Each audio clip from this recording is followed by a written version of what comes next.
The courtroom was so silent, you could have heard a pin drop on the thick, carpeted floor.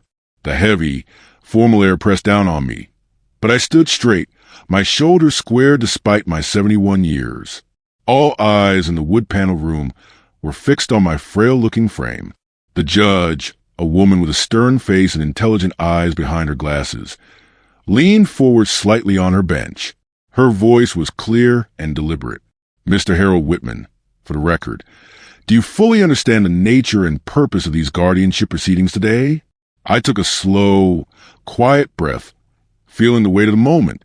I turned my head and looked directly at my daughter, Claire, who was sitting at the opposing table next to her smug husband, Tom. Her face was a perfect painting of daughterly concern, but I could see the cold calculation in her eyes. "I understand proceedings perfectly, Your Honor," I replied, my voice not wavering, echoing with a clarity that surprised everyone. "In fact, I believe I understand them and their true motivation far better than my own daughter does." A wave of muted whispers swept through the public gallery behind me. Claire's carefully constructed mask of worry cracked for a single, revealing instant, showing a flash of pure, startled fury. I felt an icy calm wrap around me like a shield. This was the war they had started, but I was the one who had prepared for the final battle. They were so sure they were dealing with a confused, declining old man. They were about to discover the terrible mistake they had made. Before we continue, please subscribe to the channel and write in the comments what you would do if you were in my situation. As I settled back into my hard, wooden chair, I watched Claire lean urgently toward Tom, her mouth almost touching his ear. The room had grown quiet again, waiting for the judge's next words, and her hissed whisper carried across the space between us. "Once he's officially declared incompetent by the judge, the house is legally ours. We just have to keep it together for a little while longer." Tom nodded, his lips pulling into that familiar, smug smirk I had come to despise. He didn't even glance in my direction, so confident was he in their victory. That smirk was a physical blow, a painful reminder of every betrayal that had led us to this courtroom. But the pain was instantly forged into stronger, colder steel for my resolve. Hearing their plans stated so bluntly, in this place that was supposed to represent justice, made the entire monstrous scheme feel real in a new, horrifying way. This wasn't just about a piece of property. It was a deliberate, cold-hearted attempt to strip me of my autonomy, my dignity, and my very personhood. I kept my face a blank slate, a skill I had perfected over the last few months.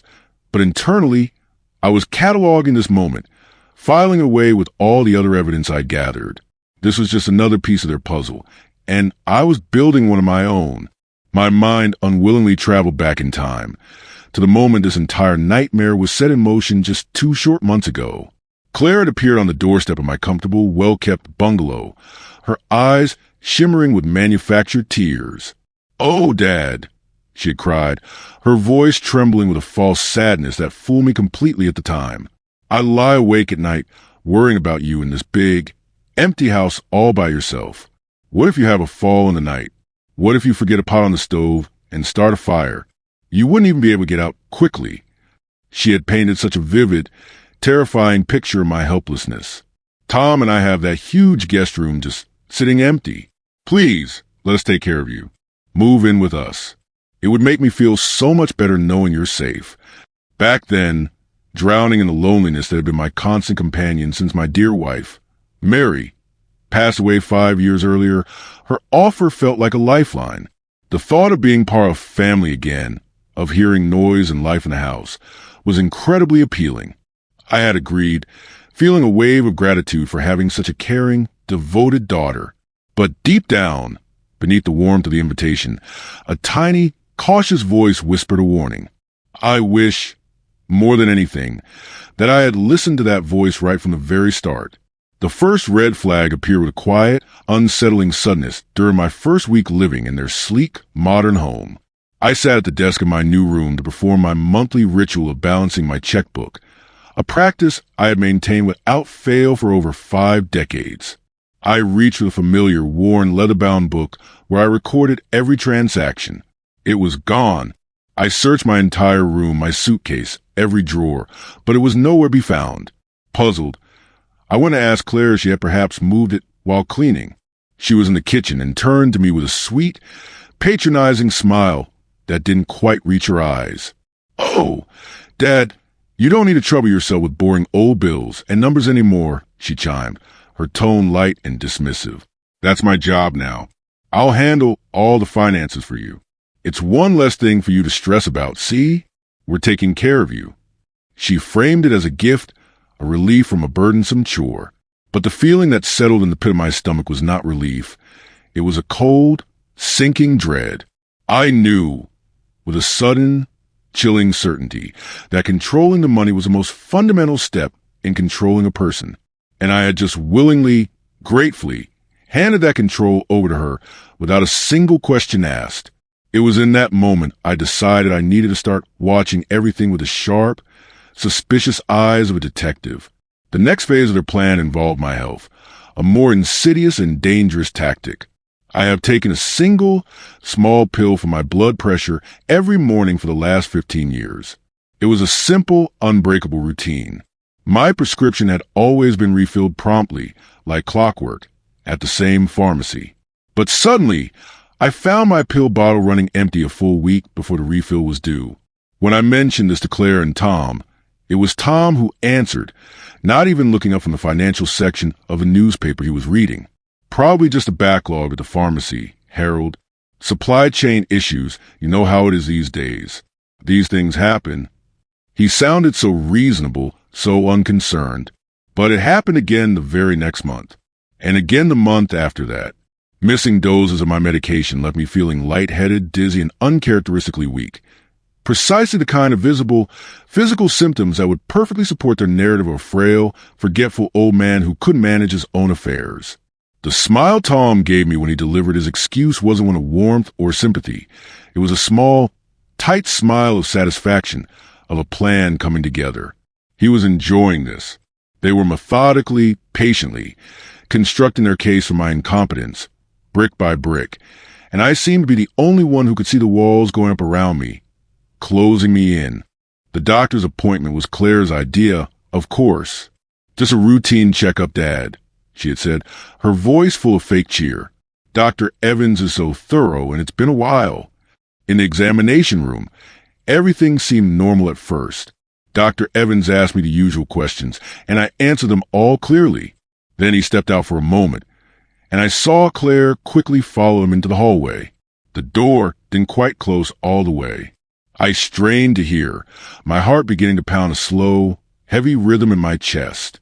Her voice was a conspiratorial whisper, but every word reached me with perfect, painful clarity. "He's been getting so forgetful lately, Doctor," she said, her tone dripping with false concern. "Just last week, he left the kettle on the stove until it boiled dry.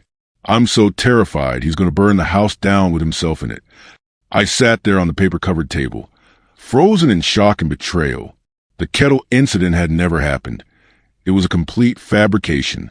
I heard Dr. Evans make a thoughtful, concerned sound. When he came back in, he looked at me differently, his gaze more scrutinizing, as if he were examining a faulty machine. The seed of doubt had been planted, and I knew with a sickening certainty that this was part of their plan. The stack of papers seemed innocent enough. Claire brought them to me one evening with a bright smile. "Just some boring insurance renewals. Dad, your signature is needed on a few pages. You know how much paperwork there is with these things." She hovered over me as I sat at the kitchen table, a pen in her outstretched hand. Something in her eagerness put me on guard. I pretended to have a sudden coughing fit, waving her away as I reached for a glass of water. "I'll look them over in my room, sweetheart," I wheezed, taking the papers and the pen. "My eyes are a bit tired from the TV." In the privacy of my room, I put on my reading glasses and carefully examined every line of the dense, small print documents. Most of it was indeed routine, but tucked in the middle, on a page that looked almost identical to the others, was a form granting a durable power of attorney. It would have given Claire complete and irreversible control over all my financial and legal decisions. My hands trembled as I held the page. This was an oversight. It was a deliberate, calculated attempt to trick me into signing away my rights. I signed all the other pages, but carefully omitted my signature from that one, my heart hammering a frantic warning against my ribs. A few days later, I was watering the rose bushes in the front yard, a small piece of my old routine I desperately clung to, when my neighbor, Mr. Ellis, from across the street, wandered over. He was a kind man in his late 60s, a retired postman who always had time for a chat. But today, his usual smile was absent, replaced by an awkward, concerned expression. "Everything all right over here, Harold?" he asked, shuffling his feet. "Claire mentioned to my wife at the grocery store that you've been having some trouble lately, said you've been getting a bit confused, forgetting things." He looked genuinely worried. "She said it might be the early stages of something, you know." The word dementia hung unspoken in the air between us. I felt a hot flush of shame and anger spread across my face. They weren't just building a case with doctors and lawyers. They were poisoning the well of my own community, turning my friends and neighbors into unwitting witnesses for their side. "I'm fine, Ben," I said, my voice tighter than I intended. "Just tired." But I wasn't fine. The walls of their conspiracy were expanding, moving beyond the house and into the world. The feeling of being a prisoner in my own life grew stronger. I needed to see my important documents, my property deed, my will, my retirement fund statements. I kept copies in a locked drawer in the old wooden desk I had brought from my house. One afternoon, when Claire and Tom were out, I went to retrieve the small, brass key I kept hidden in a hollowed-out book on the shelf. It was gone. I checked and double-checked, my fingers growing clumsy with panic. The book was empty. Someone had taken my key. I tried to pry the drawer open with a letter opener, but it was solidly built and wouldn't budge. I stood there, breathing heavily, feeling utterly violated. This was more than just hiding my checkbook. This was an active, aggressive move to cut me off from my own life, from my own history and security. They were systematically severing my connections to my independence, one thread at a time, leaving me isolated and vulnerable. It was a silent declaration of war, and I was finally understanding that I needed to fight back. That night, I sat alone in the dark of my room. The house was silent, except for the low hum of the refrigerator downstairs. The events of the past weeks replayed in my mind like a terrifying movie. The missing checkbook, the manipulated medication, the lies of the doctor, the forged power of attorney form, the stolen key. It was a series of unfortunate coincidences. It was a pattern, a deliberate, malicious campaign. They were building a case of my decline, constructing a fiction of a helpless old man to present to a judge. The realization was a cold, heavy stone in my stomach. "They're building a case," I whispered into the darkness, the words tasting like ash. I looked down at my hands, which had been trembling with a mix of fear and rage. But as I stared at them in the sliver of moonlight coming through the window, I willed them to be still. And they were. The shaking stopped, replaced by a steady, firm resolve. "Then so will I said aloud, my voice now firm and clear. The fear was gone, burned away by the fire of my anger. The game was on. The very next morning, I went to a small office supply store and bought a simple, spiral-bound notebook. It had a plain blue cover, completely unremarkable. This notebook became my secret weapon. I started a meticulous journal, documenting everything with precision of a ship's log. I wrote down the date and time Claire misplaced my mail. I noted the specific days my medication was short. I recorded the names of the neighbors she spoke to and the lies I suspected she was telling. I described the hidden power of attorney form in exact detail. Every dismissive comment, every patronizing smile, every locked door became an entry. I wrote in a clear, steady hand, proving to any future reader that my mind was sharp and my memory was intact. This journal was more than notes. It was a record of my sanity, a daily defiance against their narrative. I hid it in the most obvious place I could think of, tucked between my mattress and the box spring. They would never suspect I was fighting back so methodically. My journal was a good start, but I needed undeniable proof. I remember an old spy camera pen I had received as a novelty gift years ago. I found it at the bottom of a box in my closet. It was a bit outdated, but it still worked. I charged it fully and then had to decide where to place it. The kitchen was the heart of their plotting. I often overheard their hushed conversations there. I found the perfect spot on a high shelf filled with cookbooks. I positioned the pen between two thick volumes, its lens peeking out just enough to see the entire kitchen table and counter. It looked like a forgotten writing utensil, completely innocuous.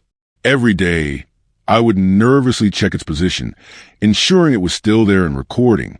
It was a risk, but I was past playing it safe. I needed to capture their conspiracy in their own voices, to turn their words against them in a way my journal alone never could. The waiting was the hardest part. For 3 days, the pen recorded nothing but the mundane sounds of daily life. Then on the 4th evening, I heard Claire and Tom speaking in low, serious tones in the kitchen after I'd gone to my room. My heart hammered as I waited for the house to fall silent. Late that night, I retrieved the pen with trembling hands and connected it to my laptop. The video file was long, but I fast-forwarded to their conversation. There they were, clear as day, sitting at the kitchen table. Claire's voice was a cold, planning whisper. Dr. Evans is skeptical. We need more. We'll say he left the stove on again tomorrow. The burners this time. No flame, just a gas. That will convince the evaluator it's a real danger.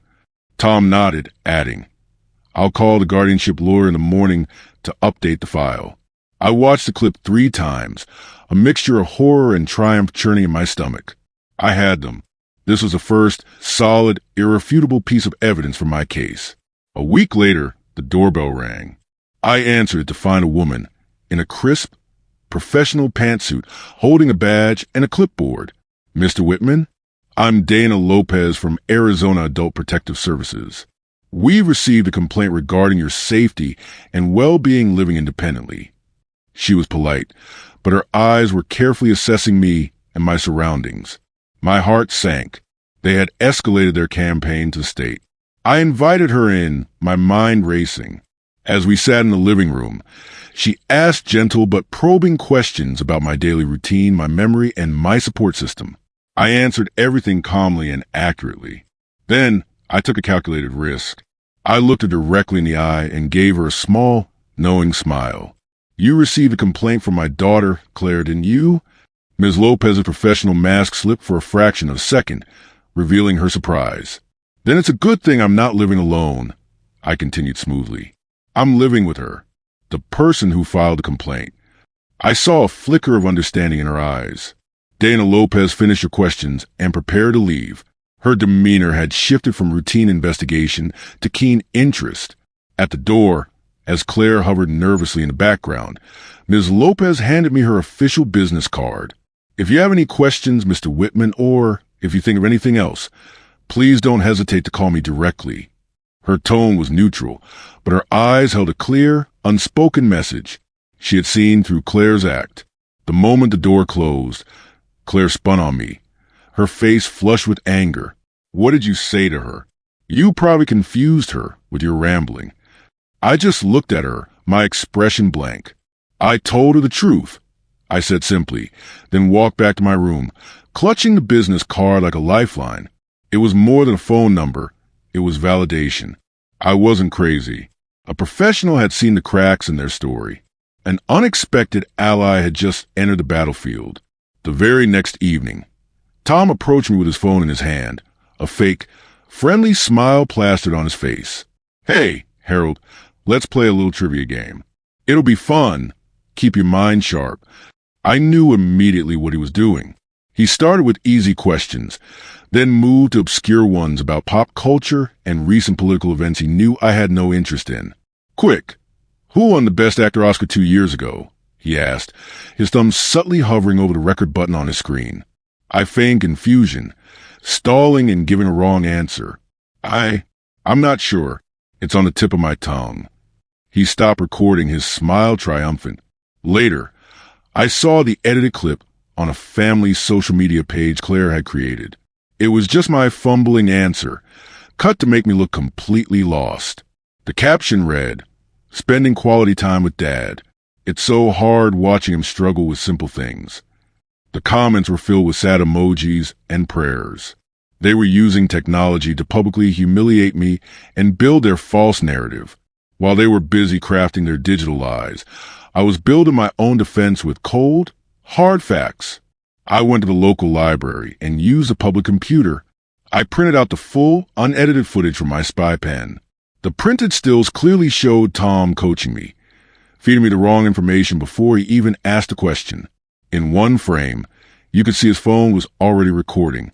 In another, my face was clearly shown in a moment of understanding, not confusion. I also printed out my bank statements, which showed all my bills were paid automatically and on time, directly contradicting Claire's claims of my financial negligence. This was my counter-evidence. It was tangible, factual, and it told the true story. I stored these documents in a large, sealed envelope at the bottom of my suitcase, a growing arsenal of truth against their mountain of lies. Feeling empowered by my evidence, I used a payphone to call the number on Dana Lopez's card. I didn't give my name at first, just outlined a hypothetical situation. She listened patiently, then said, "Mr. Whitman, I had a feeling you'd call. You need a lawyer." She gave me a name, Lydia Harper, an attorney who specialized in elder law. My first meeting with Lydia was in a small, quiet cafe across town. I showed her the printed stills and my journal. She read through my entries, her expression growing grimmer with each page. When she looked up, her eyes were fierce and determined. "They built a trap for you, Harold," she said, her voice low and steady. "But with this," she tapped the journal, "we're going to use that same trap, and we're going to spring it right back on them." For the first time in months, I felt a genuine surge of hope. I was no longer fighting alone. Lydia moved quickly. Her first step was to dismantle their medical evidence. She scheduled an appointment for me with an independent neurologist, Dr. Isabel Reed, who had no connection to Dr. Evans. The examination was intense and thorough. It involved memory tests, pattern recognition, problem-solving puzzles, and questions about current events and personal history. I concentrated hard, treating it with the same focus I'd used in my old job as an engineer. At the end, Dr. Reed smiled. "Mr. Whitman, your cognitive function is excellent for any age. There are no clinical signs of dementia or significant cognitive decline." She typed up a formal report on the spot, stating her findings in clear, unambiguous language. Lydia took the document from her with a satisfied nod. This report was a shield, a professional testament to my mental competence that would be very difficult for them to break. A formal notice arrived in the mail a week later. It was from the county courthouse, stating that the petition for guardianship over Harold Whitman, filed by Claire Bennett, was scheduled for a hearing on May 14th. I held the thick, official paper in my hands. This was it. The date was set for their final play.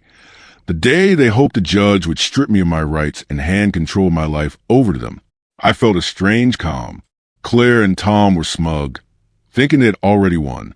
They talked openly in front of me about redecorating my house after I was moved to a care facility. They had no idea that I had my own lawyer, my own medical report, and my own evidence. They didn't know that I had been preparing for this very day. The hearing wasn't my end. It was going to be my stage. The battlefield was chosen, and I was ready for the war.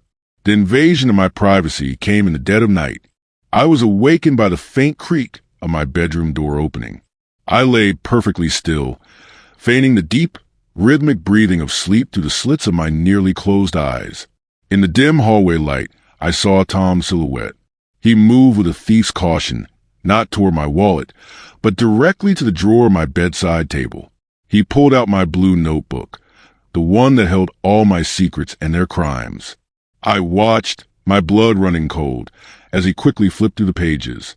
Then, with a brutal, tearing sound, he ripped out several crucial pages, crumpling them in his fist before shoving the mutilated notebook back into the drawer and slipping out.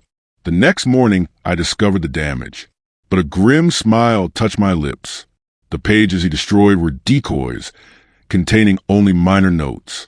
The real journal, with every detailed entry, was safe, its duplicate pages hidden securely behind a loose baseboard I had discovered weeks ago. At the next legal meeting with their lawyer, Claire presented a new batch of evidence. She slid a stack of past due utility bills across the table, Her expression one of profound disappointment. "See, Dad, this is what we're talking about. You forgot to pay the electric and water bills for 3 months in a row. The companies were threatening to shut off service." She sighed heavily, as if the burden of my incompetence was almost too much to bear. My lawyer, Lydia, didn't even flinch. She opened her own sleek briefcase and produced a corresponding set of bank statements. "That's interesting," Lydia said, her voice cool and professional. She highlighted several lines with precise finger. "Because according to Mr. Whitman's bank records, which is managed independently, automatic payments for both Tucson Electric and Southwest Water were successfully processed on their due dates for each of those months." She looked from Claire to their lawyer. "These past due notices your client possesses appear to be forgeries." Later that week, Lydia's phone buzzed during our strategy session. She listened for a moment, her eyes meeting mine. "Thank you, Dana. That confirms our suspicions." She hung up and looked at me. That was Dana Lopez from APS. "They've completed a preliminary review of the financial documents," she said, and I quote, "They're falsifying evidence." She's willing to testify to the discrepancies if this goes to a hearing. This was a monumental development. The state agency, the one Claire had called in to investigate me, had instead begun investigating her. Dana's testimony would carry immense weight with a judge, painting a picture not of declining elder, but a calculated plot by greedy relatives. The trap they had laid for me was now snapping shut around their own ankles, and having a government agent on our side was a tactical advantage I had never dared to hope for. The atmosphere in the house became unbearable after the failed utility bill ploy.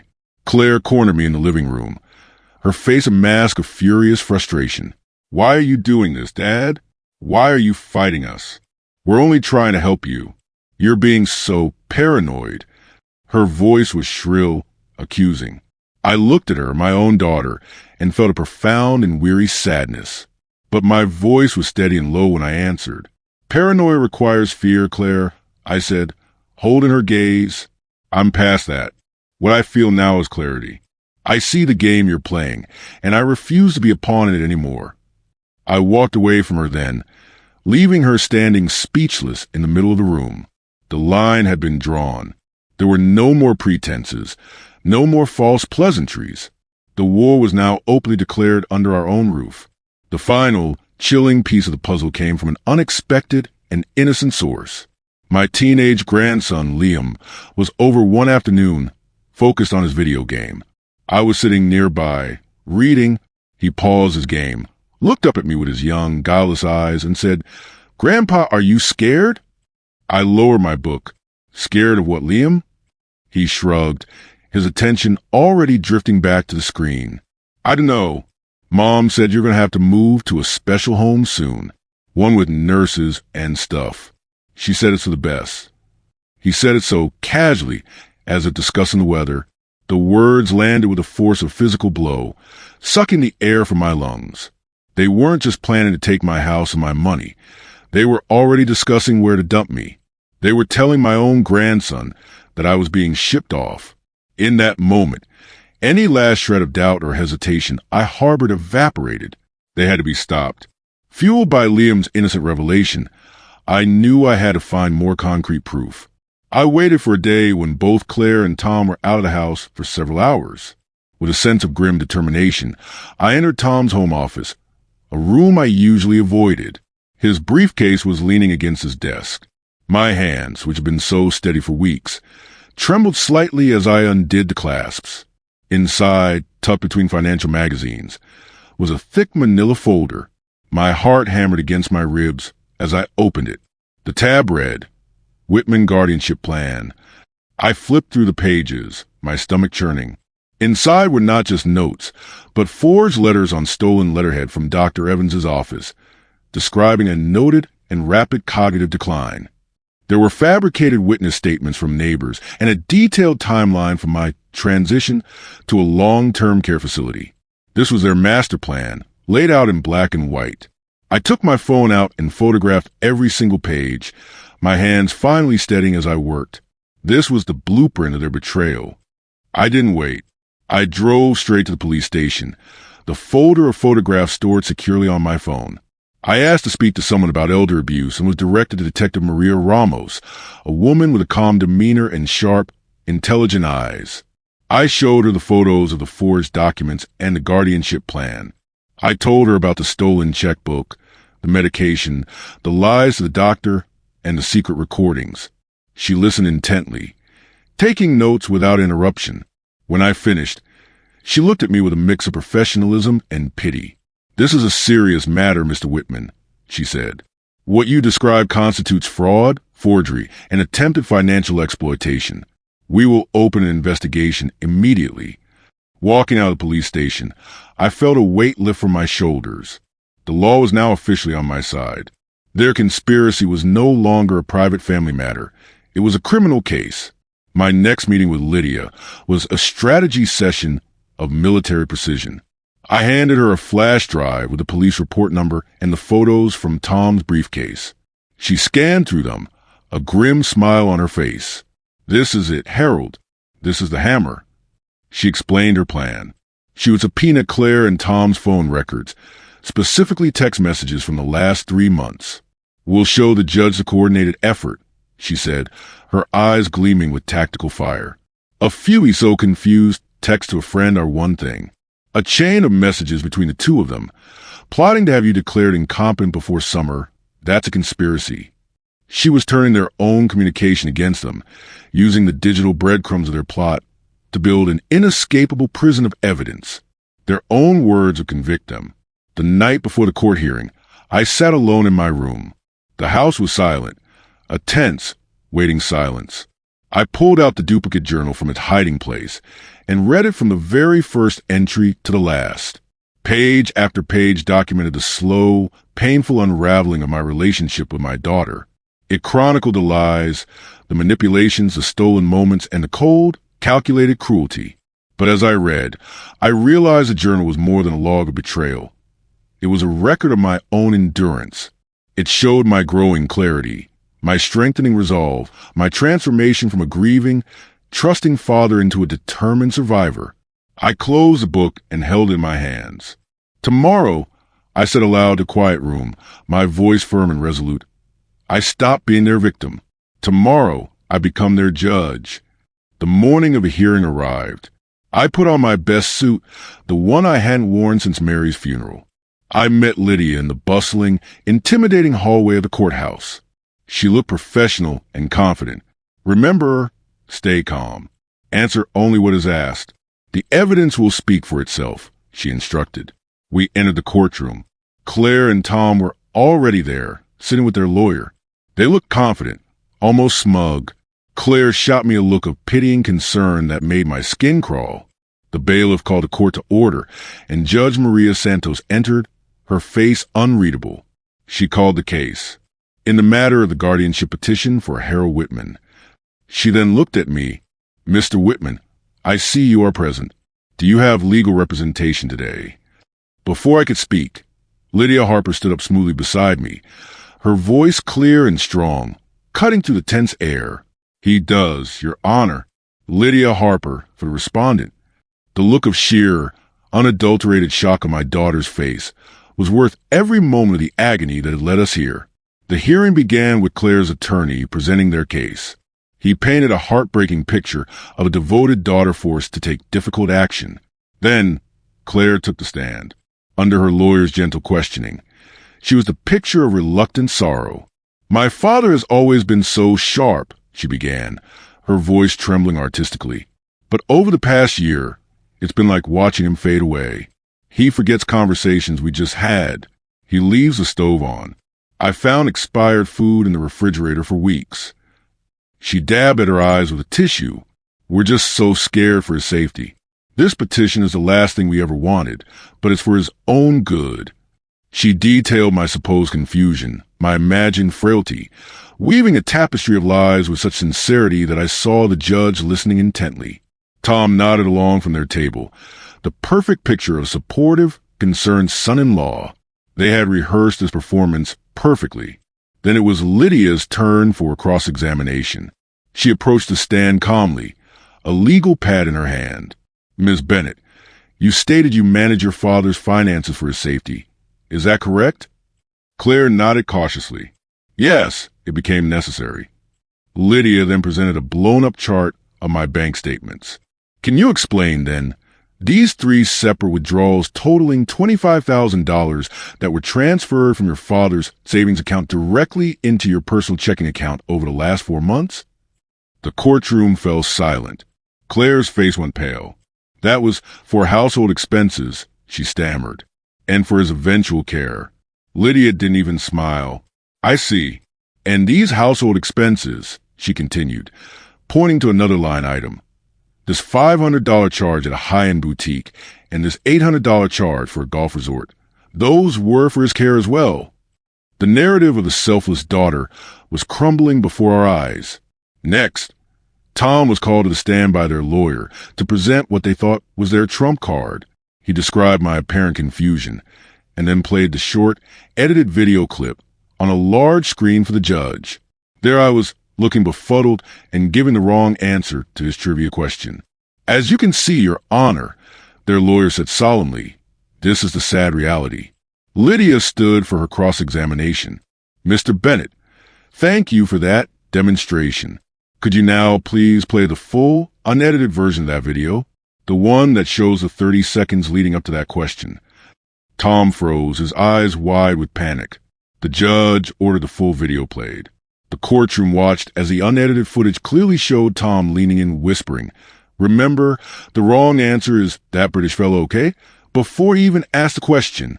The clip of my confusion was immediately followed by my clear, steady voice saying, "I know who it is, Tom. Why are you telling me to say the wrong thing?" The gasps in the courtroom were audible. Lydia then called our first witness, Dr. Isabel Reed. The independent neurologist took the stand and was the epitome of professional authority. She described the extensive battery of cognitive tests she had administered to me. Mr. Whitman's performance was exceptional, she stated clearly. He scored in the high percentile for memory, executive function, and problem-solving for his age group, and indeed for most adult age groups. There are no clinical signs of dementia or significant cognitive decline whatsoever. She presented her formal report as evidence. Under cross-examination, Claire's lawyer tried to question her methods, but Dr. Reed was unshakable, her credentials impeccable. She had completely dismantled their entire medical premise with a few firm, scientific sentences. The foundation of their case was turning to dust. 35. Lydia then called Dana Lopez to the stand. The APS caseworker confirmed she had investigated the initial complaint against me. "And what was the conclusion of your investigation, Ms. Lopez?" Lydia asked. "We found no evidence of self-neglect or that Mr. Whitman was unable to manage his own affairs," Dana stated firmly. "However, we did find compelling evidence of financial exploitation and a coordinated pattern of psychological manipulation by the petitioners, Claire and Thomas Bennett." She described the falsified utility bills and the discrepancies in their statements. When Claire's lawyer tried to suggest she was biased, Dana replied coolly, "My duty is to the vulnerable adult, sir." The evidence led me to the conclusion that the vulnerability here was being artificially manufactured by the very people who claimed to be protecting him. Her testimony was a devastating blow, turning their own weapon, the APS complaint, into a sword that now struck them down. 36. The atmosphere in the courtroom shifted palpably. Lydia then called Detective Maria Ramos to the stand. The detective's uniform and calm, authoritative presence brought a new, serious weight to proceedings. She confirmed that an active criminal investigation was underway. Based on evidence provided by Mr. Whitman, we are investigating allegations of forgery, attempted fraud, and elder financial exploitation, she stated clearly. Lydia presented the photographs I had taken of the Whitman guardianship plan folder from Tom's briefcase. Detective Ramos confirmed their authenticity and described the forged doctor's letters and the fabricated witness statements they contained. She also referenced the subpoenaed text messages between Claire and Tom, which detailed their plan to get him declared incompetent before summer. The casual cruelty of their private messages, now read aloud in the solemn courtroom, painted a picture of cold, calculated greed that was undeniable and horrifying to everyone present. 37. Lydia then stood and addressed the judge. Your Honor, the petitioners have attempted to portray my client as a confused and declining old man. We have shown their medical evidence to be fraudulent and their personal anecdotes to be staged and falsified. We have demonstrated a pattern of financial exploitation and a criminal conspiracy to seize his assets. I now call one final witness to speak to the true character and mental capacity of Harold Whitman. She turned toward the back of the courtroom. I call retired Fire Captain Frank O'Malley, a sturdy, white-haired man in his 70s, wearing a pressed shirt that hinted at a former uniform, walked confidently to the stand. I felt a surge of emotion seeing my old friend and captain. He was a man whose word was his bond, and his presence alone commanded respect. He swore the oath in a clear, strong voice that filled the room. 38. Lydia began her questioning. Captain O'Malley, how long have you known the respondent, Harold Whitman? Frank didn't even glance at me, his eyes fixed on the judge. 35 years. He was one of my men, one of my best. And in those 35 years, how would you describe his mental acuity, his reliability under pressure? Frank leaned slightly toward the microphone. Harold Whitman was an engineer. He calculated structural integrity in burning buildings while the rest of us were just trying to breathe. He memorized complex floor plans under extreme duress.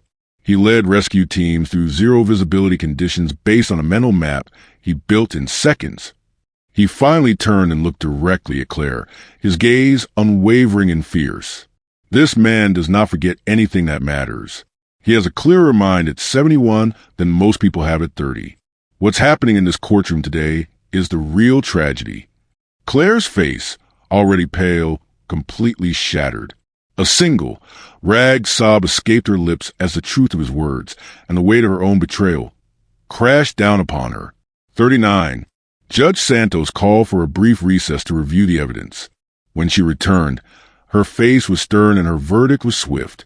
The petition for guardianship is denied in its entirety, she declared, her voice echoing with finality. The evidence presented by the respondent is not only compelling, but reveals a shocking and calculated campaign of exploitation and fraud by the petitioners, Claire and Thomas Bennett.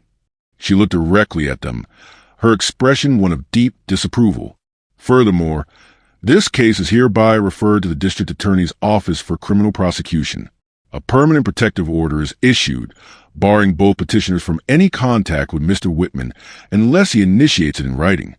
As the gavel fell, Claire broke down completely, weeping into her hands. "Dad, please," she choked out. "I didn't mean for it to go this far." I looked at her, my heart a stone in my chest.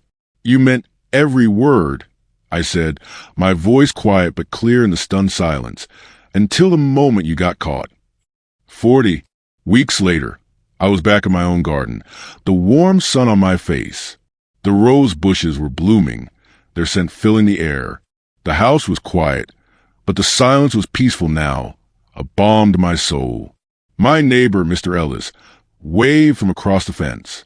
"Good to see you, Harold," he called out, his smile genuine. I waved back, a real, unforced smile touching my own lips for the first time in a long time. I looked around at my home, my sanctuary, which I had fought so hard to protect. The legal battle was over. The criminal case was proceeding. I was free. They had tried so hard to fake my decline, to paint me as a helpless, fading old man. But in their ruthless pursuit of my assets, they had only succeeded in proving their own moral bankruptcy. I had my life back, and the quiet dignity of my own home. Thanks for watching. Please subscribe and share. See you on the next video.